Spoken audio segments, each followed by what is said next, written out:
anakan, yaitu pernyataannya proses pembelahan meiosis terjadi pengurangan kromosom, sehingga disebut juga pembelahan reduksi.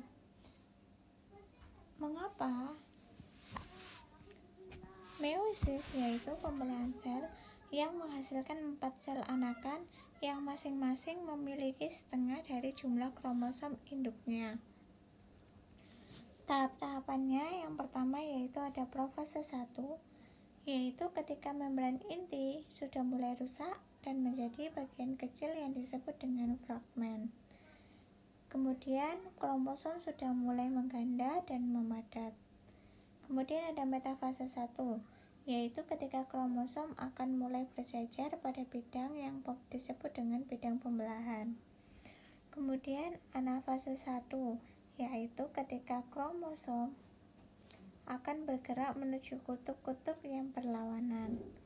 Kemudian ada telofase 1, yaitu ketika kromosom homolog memisah dan kemudian bergerak ke kutub-kutub yang berlawanan dan membran inti mulai terbentuk kembali.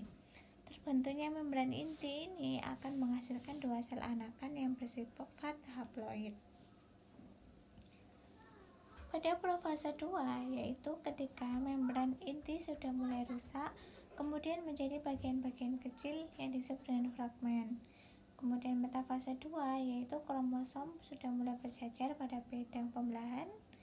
Dan anafase 2, yaitu ketika kromosom bergerak menuju kutub yang berlawanan. Kemudian ada telofase 2, yaitu ketika membran inti terbentuk kembali dan menuju sel anakan yang bersifat haploid atau membentuk sel anakan yang bersifat haploid.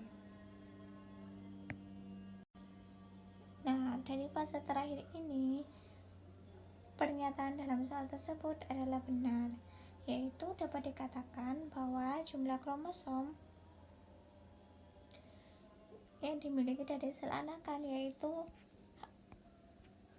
haploid, sehingga meiosis disebut juga pembelahan reduksi karena menghasilkan sel anakan yang haploid dibandingkan dengan sel dari sel induknya yaitu yang bersifat diploid.